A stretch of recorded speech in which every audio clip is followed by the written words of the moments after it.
پہلے تو یہیں سے شروع کرتے ہیں. یہ ویسے ہی پریس کانفرنس میں فاروق ستار صاحب نے اپنی خواہش کا اظہار کر دیا تھا. ظاہر ہے وہ بڑی خاص محبت رکھتے ہیں آپ سے, تو کوئی راز نہیں ہے. اس محبت کے لیے انہوں نے جو ہے وہ کتنی دشمنیاں بھی مول لے لیں. تو وہ یہ تھا, یا باقاعدہ فارملی جو مشاورت کا پروسیس ہے اس میں ایم کیو ایم نے باقاعدہ اپنا ایک نام دیا ہے کامران ٹیسوری کا وزیر اعظم کے طور پہ, کیا ہے؟ بسم اللہ الرحمن الرحیم. بادامی بالکل آج خالد مقبول صدیقی بھائی نے اور فاروق ستار بھائی بھی ساتھ موجود تھے, باقاعدہ طور پر پرائم منسٹر صاحب کو نام دیا ہے, اور ظاہر ایم کیو ایم سے ایک نام مانگا تھا تو خالد بھائی کی یہی خواہش تھی.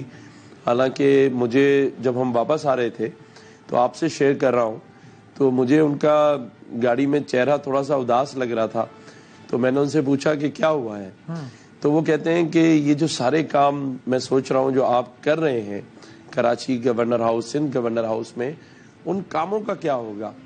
تو میں نے ان سے کہا کہ خالد بھائی میں تو خود یہ سارے کام ایک عبادت سمجھ کے کر رہا ہوں, جہاں لاکھوں لوگوں کو آئی ٹی کے کورسز کرائے جا رہے ہیں, جہاں لاکھوں لوگوں میں راشن تقسیم ہو رہا ہے اور لاکھوں لوگوں کے ہیلتھ انشورنس کارڈ بن رہے ہیں, اور یہ 1 سال تک ان بچوں نے اسی گورنر ہاؤس میں پڑھنا ہے. تو آپ یقین جانیے میں نے خالد بھائی سے کہا کہ میری یہ ریکویسٹ ہے اور میں یہ قربانی دینے کے لیے تیار ہوں, کیونکہ کس کو شوق نہیں ہوتا کہ یہ اللہ تعالیٰ اس کو یہ دن اور یہ منصب دے, لیکن میں اپنے صوبے اور اپنے شہر کے لوگوں کے لیے میں نے خالد بھائی سے ریکویسٹ کی کہ آپ کسی اور کا نام دے دیں. مجھے کم از کم آپ کی ریکویسٹ انہوں نے جو میں یہ عبادت سمجھ کے مانی کام یا کر رہا ہوں, قبول کرنے سے انکار کر دیا آپ کی اس درخواست کو؟ نہیں, وہ خود بھی اس بات میں شش و پنج میں ہے, اور جب میں نے ان کو انسسٹ کیا تو انہوں نے کہا ہے کہ ٹھیک ہے میں آج اس کو ریویو کرتا ہوں, لیکن باقاعدہ تیر نکل گیا نا, کمان سے نام دے دیا نا, تو اب وہ نام اپروو ہو گیا تو پھر تو کرنا پڑے گا, بعد لینا خاص نہیں, واپس بھی لے سکتے ہیں, کوئی ایسی بات نہیں ہے. اچھا مزار بات ہے, انہوں نے اتنی آگے کی بھی سوچ لیا, ان کو نہ صرف انہوں نے نام دے دیا بلکہ ان کو یہ لگ رہا ہے کہ ان کو یقین ہے کہ نام اپروو بھی ہو جائے گا, اسی لیے وہ گورنر ہاؤس کی ویرانی کا سوچ کے اداس بھی ہو گئے ہیں, تو ان کو یقین بھی ہے کہ وہ آپ دیکھیں یہ سارے منصب اللہ تعالیٰ کے ہاتھ میں ہوتے ہیں, جس کو جو منصب اللہ دینا چاہے. اور میری بحیثیت گورنر شپ کی نوٹیفیکیشن آپ کو پتا ہے 12 ربیع الاول والے دن ہوئی, اس کے ابھی کسی کو یقین نہیں تھا. تو جس وقت اللہ تعالیٰ کی ذات چاہتی ہے جس کو عزت دے, جس کو منصب دے, تو اسی کے ہاتھ میں ہے.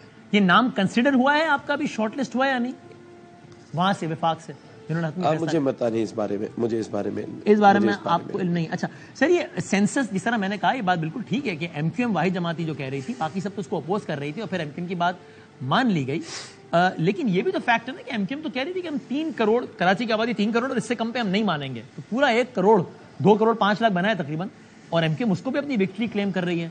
تو کیا ایم کیو ایم کے خیال میں وہ دعویٰ ایم کیو ایم کا 3 کروڑ کا زیادہ تھا, انہوں نے جان کے زیادہ بتایا تھا کہ کم میں بات طے ہو جائے, قالین والین بک رہا تھا یہ, یا پھر نہیں, یا ایم کیو ایم کی پوزیشن یہ کہ نہیں آج بھی ہم 95 لاکھ کم گنے گئے, لیکن چلو کچھ نہ ہونے سے کچھ بہتر ہے, اس لیے ہم خوش ہیں. یہ بتا دیجیے گا. خالد مقبول بھائی نے کسی پریس کانفرنس میں یہ کہیں بیان دیا ہے کہ ہم کراچی والوں کا مقدمہ جیت گئے ہیں, کراچی والے پورے گنے جا چکے ہیں. اب وہ لوگ جو کراچی میں رہ رہے ہیں اور ہیں بھی کراچی والے, ان کا مقدمہ ابھی باقی ہے.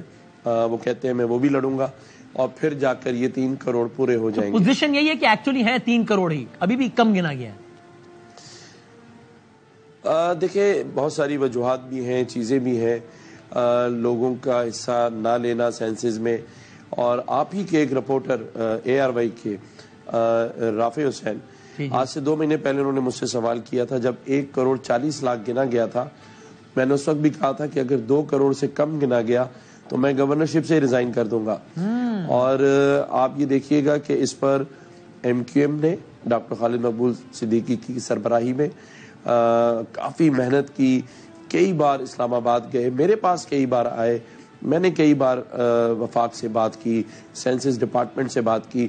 ایسا لگتا تھا کہ پچھلے 4 مہینے ہمارے پاس کوئی اور کام نہیں تھا, صرف اس سینسس کو لے کے ہی, اور کراچی کا ہیڈ کاؤنٹ پورا ہو جائے. کافی محنت کی ہے ایم کیو ایم نے اس پہ. ٹھیک ہے. اچھا سر, یہ بتا دیجئے کہ سندھ اسمبلی میں بھی نیشنل اسمبلی کی طرح دھڑا دھڑ قانون سازی ہو رہی ہے اور اس پر معترض ہیں بہت سارے اراکین اسمبلی بشمول متحدہ قومی موومنٹ. ابھی بڑی دلچسپ سچویشن ہے, correct me if I am wrong. Bill آتا ہے صوبے میں گورنر کے پاس, گورنر سائن نہ کرے تو واپس جاتا ہے, اس کے بعد جب دوبارہ آتا ہے تو پھر گورنر کو سائن, یعنی وہ باؤنڈ ہو جاتا ہے کہ اس کو اپروو کرنا ہی ہے. بٹ اب سچویشن بڑی دلچسپ ہو گئی نا. اب جو قانون سازی ہوگی, جو بل آپ کے پاس آ رہا ہے, اگر آپ صرف 4-5 دن لے لیتے ہیں تو 11 اگست کو تو اسمبلی نہیں ہوگی. سو آپ کے سائن نہ کرنے کا مطلب بل کا قانون نہ بننا ہے, کیونکہ اگر آپ نے 12 اگست تک سائن نہیں کیا تو پھر تو پیچھے ایوان ہی نہیں ہوگا جو کہ اس پہ دوبارہ غور کریں. سو اور آپ کی پارٹی کے اراکین بھی اس بل پر, کچھ بلوں پر ناراض ہیں, تو ممکن ہے کہ کچھ بلز پر آپ سائن نہ کریں, اور آپ سائن نہیں کریں گے تو قانون نہیں بنے گا. ایسا نہیں ہے. میرے پاس جب بھی کوئی بل آیا ہے میں نے سیم ڈے اس کے اوپر جو ہے وہ جو بھی اعتراضات تھے یا اس کو پاس کرنا تھا میں نے کیا ہے. میں کبھی کوئی فائل نہیں روکتا. آج ہی ایک بل پر میں نے اعتراض لگا کے واپس کیا ہے. لیکن ایسا نہیں ہے, جب یہ واپس جاتا ہے تو اسے دوبارہ اسمبلی میں ڈسکس کرنا ہوتا ہے کیبنٹ سے. لیکن جب دوبارہ آتا ہے تو جو کویشچن اٹھائے ہوتے ہیں, جو اعتراضات لگائے ہوتے ہیں, ان کا تفصیلی جواب بھی دینا ہوتا ہے. اور اگر وہ جواب مطمئن نہ دے اور نہ کرے تو پھر اس کے بعد بھی اس کے اوپر اعتراض لگایا جا سکتا ہے. تو لیکن آپ ابھی کوئی بل پہ سائن نہ کرنے کا سوچ رہے ہیں یا آپ کریں گے سارے بل سے؟ میرے پاس جو بھی بل ہیں وہ پینڈنگ میرے خیال سے کوئی نہیں ہے, اور اگر کوئی بل آئے گا تو یا تو اس پہ اعتراض ہوگا اور یا اس کو کر کے بھیج دیا جائے گا.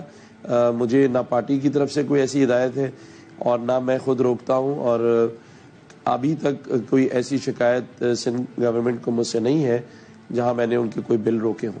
ایم کیو ایم بہت ناراض تھی اور کھل کر کہہ رہی تھی کہ وزیر اعلیٰ سندھ کا کردار مردم شماری کے حوالے سے ٹھیک نہیں ہے, کھل کر کہہ رہی تھی. اب جب یہ ساری ایکٹیویٹی ہو گئی ہے, آپ شکر گزار ہیں وزیر اعلیٰ صاحب کا, ان کا کردار مثبت رہا یا آپ کی شکوے ہیں؟ میں سمجھتا ہوں کہ اس میں سب سے پہلے تو آج خالد مقبول صدیقی بھائی نے شہباز شریف صاحب کا شکریہ ادا کیا اور ان کی ٹیم کا, اور میں سمجھتا ہوں کہ وزیر اعلیٰ سندھ کا بھی شکریہ ادا کرنا چاہیے, کیونکہ بالآخر انہوں نے ایم کیو ایم کی اس ڈیمانڈ کو مانا, اور اسلام آباد میں جو آخری میٹنگ تھی جس میں یہ طے ہوا اس میں ان کی بھی منظوری شامل ہے, تو شکریہ ادا کرنے میں تو کوئی حرج نہیں ہے. آخری سوال یہ کہ اب یہ سارا تو ہو گیا, لیکن یہ کتنا الیکشن میں اس کے نتیجے میں کتنا ڈیلے ہو سکتا ہے کم از کم آپ کے خیال میں؟ نئی حلقہ بندیاں وغیرہ ہوں گی نا. دیکھیں, نیک نیتی سے سارے کام ہونے چاہیے اور نیک نیتی شامل ہو, اور اگر اس میں کچھ دیر بھی ہو جائے تو اس پر شک نہیں کرنا چاہیے. لیکن بلا وجہ کا ڈیلے یا کسی وجہ کے بغیر کوئی چیز کو روکا جائے تو میں سمجھتا ہوں اس پر پھر آوازیں اٹھتی ہیں. لیکن ایک ایسی چیز جس سے سبھی کا فائدہ ہے, پورے پاکستان سے لوگ اس شہر کراچی میں بھی رہتے ہیں اور پورے پاکستان میں, اور یہ ان کا بنیادی حق ہے کہ انہیں گنا جائے اور انہیں ووٹ ڈالنے کا بھی حق ہو. اور میں یہ آپ کے اس چینل کی توسط سے ضرور لوگوں سے کہوں گا کہ خدا را اپنے ووٹ کا صحیح استعمال کریں, صحیح وقت پہ کریں, کیونکہ اسی چیز کو لے کے اگلا 5 سال آپ کے لیے ایک امتحان بن سکتا ہے اور یا پھر خوشحالی آ سکتی ہے.